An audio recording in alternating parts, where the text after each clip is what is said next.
Bismillahirrahmanirrahim. Alhamdulillahi Rabbil Alamin. Wassalatu wassalamu ala Rasulillah maba'ad. Assalamualaikum warahmatullahi wabarakatuh. At magandang araw po sa inyong lahat.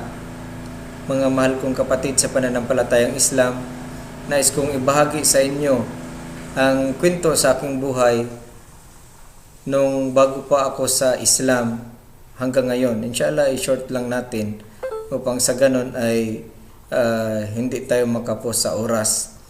Mga mahal kong kapatid, kung bakit ako nag-Islam, pumunta ako sa aking teacher na isang English teacher at nagpasa ako ng assignment. Nung nakita ko sa kanyang bahay ang maliit na library, napakarami niyang mga aklat doon, mga babasahin. Iba-ibang translation ng Biblia. Subalit, ang tanong ko sa kanya, "Sir, may Quran ba kayo dito?" At ang sabi niya sa akin ay meron. So hinanap ko yun kaagad. At nung natagpuan ko ito, nabi ko sa kanya, nahiramin ko muna ito.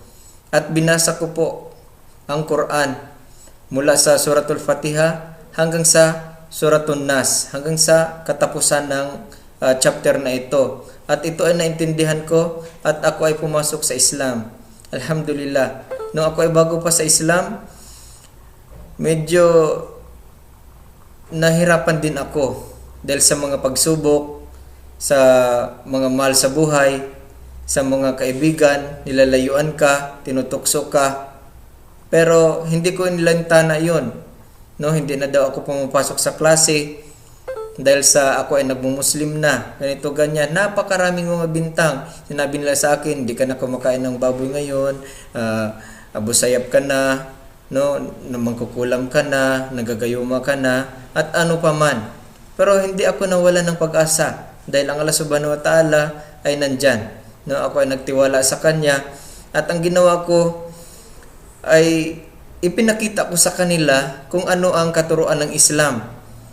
Nung ako ay nagmuslim, hindi ko tiningnan yung mga tao sa aking mga paligid. Hindi ako nakikinig sa media na kung saan ang media na yan ay puro black propaganda. Nung binasa ko ang Quran, doon ko naintindihan ang Islam. At alhamdulillah, ako ay may isang kakilala, kaklase na isang tausog at ako ay nagtanong sa kanya kung paano ako nagmuslim o magmuslim. No? Nung ako ay nagmuslim na, nagsyahada na ako at kinabukasan noon ay fasting pa, no, sa month of Ramadan. So alhamdulillah, tinanong pa niya ako, kaya mo mag-ayuno o mag-fasting? Sabi ko, inshallah, susubukan natin. So yun, nagampanan ko ang aking pag-aayuno at alhamdulillah, sinabi ko, yun lang pala ang pag-aayuno. So dahan-dahan kong na-realize ang Islam na napakaganda pala, no?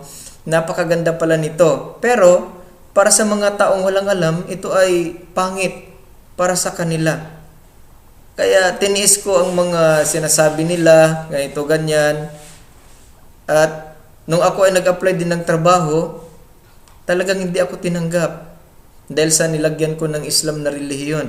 Pero ang ginawa ko, dahil hindi ako tinanggap, dahil sa may tinatawag tayo na discrimination, ang ginawa ko ay naglako na lang ako ng gulay. At the same time, nagdadakwa, naglako ako ng bulaklak, naglako ako ng maruya. At kung ano pa man ang pupwede nating ibinta upang tayo ay mabuhay lamang.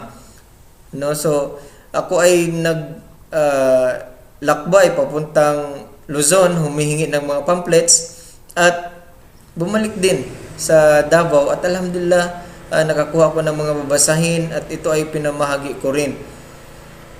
Maraming mga pagsubok na dumating sa akin pero hindi ko inalintana iyon.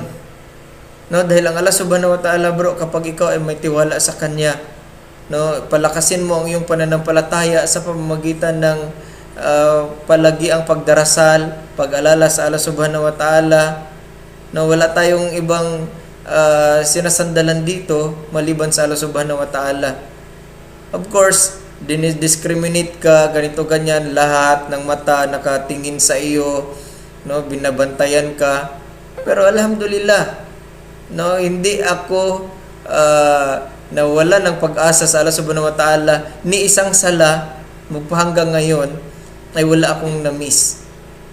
Alhamdulillah, mula nung ako ay pumasok sa Islam last 1997, magpahanggang ngayon bro, ay nagampanan ko pa rin ang pagdarasal. At alhamdulillah, ngayon ay ako ay isang propagator ng Islam. Andito na ako sa Saudi Arabia.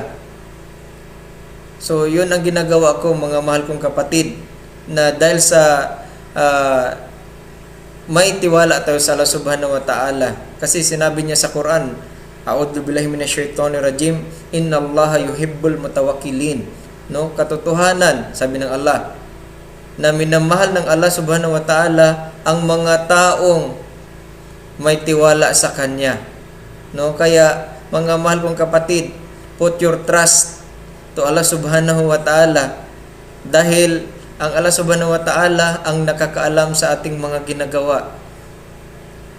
Subhanallahil azim. Huwag tayo magpadala sa mga tukso na iyan. Alhamdulillah, bumalik naman ang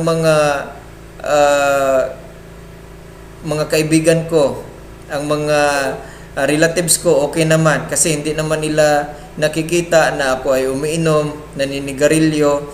Bagkos palagi na lang nilang makita sa akin, palagi na lang akong magdarasal, no, nagsasagawa ng da'wa, mga magandang turo sa Islam, ibinahagi ko rin sa kanila.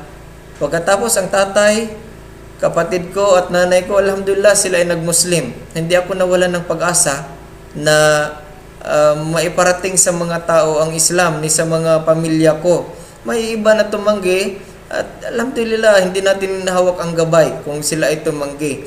Kaya manatili tayo sa Islam hanggat sa tayo ay mamatay. Kaya sinabi ng Allah subhanahu wa ta'ala sa kanyang maluwalhating Quran, A'udhu billahi minasyaitonir rajim. Sabi niya, Ya ayyuhalladina amanu, ittaqullah haqqa tuqatih, wala tamutunna illa wa antum muslimun. Kaya sabi niya, o kayong mga mananampalataya, matakot kayo sa Allah subhanahu wa ta'ala sa tunay na pagkatakot, at huwag ninyong hayaang mamatay maliban na lamang na kayo ay mga Muslim. Kaya mga kapatid, magpakamatay ito sa Islam. Anong sabi ni Prophet Muhammad sallallahu alaihi wasallam? Sabi niya, La tusyrik billahi syai'an wa in kutilta wa hurikta. Rawahu Ahmad. Ang sabi niya na huwag kayo magtambal ng ibang Diyos sa pagsamba sa Allah subhanahu wa ta'ala. No, huwag kayo magtambal ng mga Diyos-Diyosan kahit na kayo ay patayin at sunugin. Kaya ito ang pinakamaganda sa Islam dahil sa kaisahan ng Allah, ng dakilang tagapaglikha. So hanggang dito na lang mga kapatid, at inshallah biyayaan tayo ng Allah subhanahu wa ta'ala at magtimpi tayo sa anumang oras. Subhanakallahumma wa bihamdik, nashhadu an la ilaha illa anta, nastaghfiruka wa natubu ilaik, wa akhiru da'wana anil hamdulillahi rabbil alamin. Assalamualaikum warahmatullahi wabarakatuh.